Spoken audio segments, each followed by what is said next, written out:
Now, the fight has gotten really intense with Naruto, the struggle that they have to go through. Now, Obito has pretty much obtained the power of the Sage of Six Paths with obtaining the Ten Tails. So pretty much right now, it seems as though Obito is practically a god. He has the Sage of Six Paths type of power. He has the Ten Tails. He's the Ten Tails Jubi, a Jinchuriki at this point. So how are they going to stop him? How are they going to defeat him? We know that the Kage have returned, and I think that they're going to play a pivotal part in at least distracting them, because at the end of the day, they're nothing at this point compared. If Hashirama himself is saying that Obito is stronger than him, and Obito just ripped through 2 clones of Hashirama and Tobirama like they were butter, then there's nothing that the Kage are going to be able to do to hurt this guy. He is absolutely out of their reach at this point, and they're not immortal or anything, unlike maybe the Hokage, that they are immortal so they can take more damage. But I do think that they're going to be an important distraction, because I think the way that they're going to be able to take down Obito is that they're going to have to extract the Jubi from him and possibly seal it within somebody else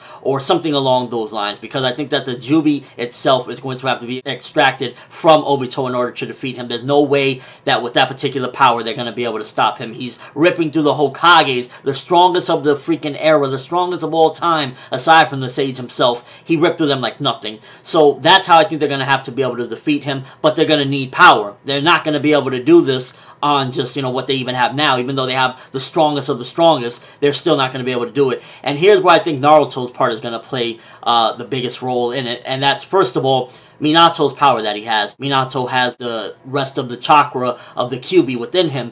And I think that there's something special about the Kyuubi, and that goes back dating to the relationship that he had with the Sage. We didn't know too much, but we know enough that we know they were close. They had a relationship, they had a bond. The Kyuubi cried when he knew that the Sage had to go away. He had some sort of bond with him, and that's why he was always so hateful and everything to humans, because not only, you know, how humans act in general, but he also felt like, damn, the Sage had to go through, you know, a struggle, and then, you know, I lost him, and now I'm alone. And I think that the Sage of Six Paths gave the Kyuubi some extra power from him, possibly his presence himself. He sealed a little bit within the Kyuubi himself, and that's why when Minato went into the Kyuubi mode, and when Naruto goes into Kyuubi mode, they both have a very distinct look, unlike anyone else's look. Because you notice when B goes into that mode, and many of the other Jinchuriki go into that mode, they just have like a red look. They kind of look like the Beast in a way. Very different look than what Naruto and Minato when they went into that mode. They have a lot of these symbols and everything, and it's very reminiscent of something like the Sage of Six Paths, something he would have, and it kind of just looks as though they are the Sage in a way. And I think that's due to Kurama's chakra, because I think that there's something in Kurama that the Sage left behind for him, because he knew that Kurama, out of all the tail beasts, even though he was the most hateful, it seemed as though he was actually the most compassionate, and he's actually the one that when he got over his anger, he would be able to be a very big asset to the world if they ever had to fight the Jubi again. And I think once Minato gives that chakra to Naruto, whether it be that, I mean, he won't die even if he does give him that chakra, because at this point Minato is a Edo Tensei zombie, so giving him that chakra, he'll just pretty much dissolve and then reform. So it won't be that he'll die or anything, but he'll still be able to give Naruto the rest of that chakra, and that's going to be a big power boost in order to fight the Jubi, or Jubito, shall I say, Obito with the Ten Tails power. That's going to be one of the pivotal factors, is him having the complete chakra of the Nine Tails, because we already know he's strong as it is, fast as it is, which is half of the chakra. Getting the other half, while it still isn't nothing close to what the Ten Tails will be, it will be a big asset in being able to take him down and slow him down and kind of, you know, just give him a run for his money. So I think that that's going to be a big part of it, and I think pretty much in the end, the ending result is going to be that Naruto is going to have to pretty much play the part that the Sage played all those years ago and somehow seal the power of the Jubi within himself. One of the things I think about Naruto as well, and I was going to do a separate discussion, but I think it's time for me to throw it in here, and that's that nobody ever really addressed, I've almost never seen anybody talk regarding the stripes, the whiskers on Naruto's face. We know from previously seeing that he was born with those even before he had the power of the Nine Tails within him. So we know that has nothing to do with the Nine Tails, and I think, to be honest with you, that has to do with the Sage himself. Once we see the Sage's face, I'm betting anything he's going to have whiskers like Naruto, and it's basically going to be that Naruto is either the reincarnation of the Sage of Six Paths, or he himself somehow has the bloodline that is very close and connected to the Sage of Six Paths, being from the Uzumaki clan and, you know, the connection that it has to the Senju clan. Madara's role and his trump card, a lot of people are saying Rin,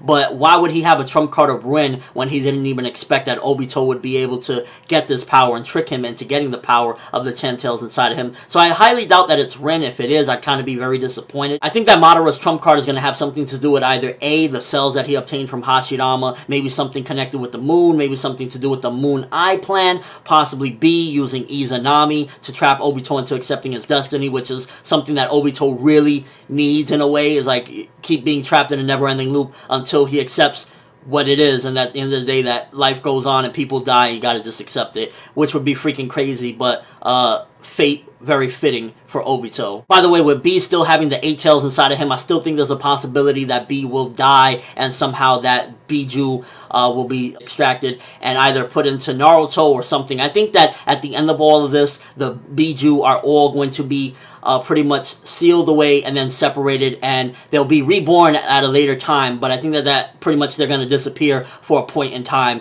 and that's going to be pretty much the end of all this war. They're going to pretty much just be gone, and people are going to have to start from scratch if they want to get the Biju when they find them when they're young, or maybe they'll disappear for good. Maybe the fate is that eventually the Biju have to disappear so that the balance of the world will be completely even without having these beasts to fight, you know, and have the nations going at each other's necks. Maybe that's what it really is needed. And all in all, without Naruto having the power of Kurama, it will definitely put him a lot more closer to Sasuke's power level, and if they do have a battle where Sasuke is trying to take over the leaf, it'll be a lot more evened out, because now Naruto will have to rely solely on his strength and not have any sort of help from Kurama or any of the tail beast power that he once obtained. And all in all, it's just going to be kick-ass because we got the Kage coming and Obito is ripping through people like butter. I'm super freaking hyped for this battle. But let me know what you guys think. Do you think that Madara's trump card has something to do with the moon, maybe the Moon Eye plan, maybe the Senju DNA that he obtained from Hashirama? He's going to do sort of what Obito did in that flashback and just start going crazy? Or do you think maybe it has something to do with Rin? Again, I highly doubt it is anything to do with Rin because it would be ridiculous, and at this particular point, Obito looks like he's completely out of his mind and nothing will stop him from pretty much just slaughtering everybody around. And also, how do you think this fight is going to end? Naruto's fate, is it really heavily connected with the Sage of Six Paths? Do the whiskers on his face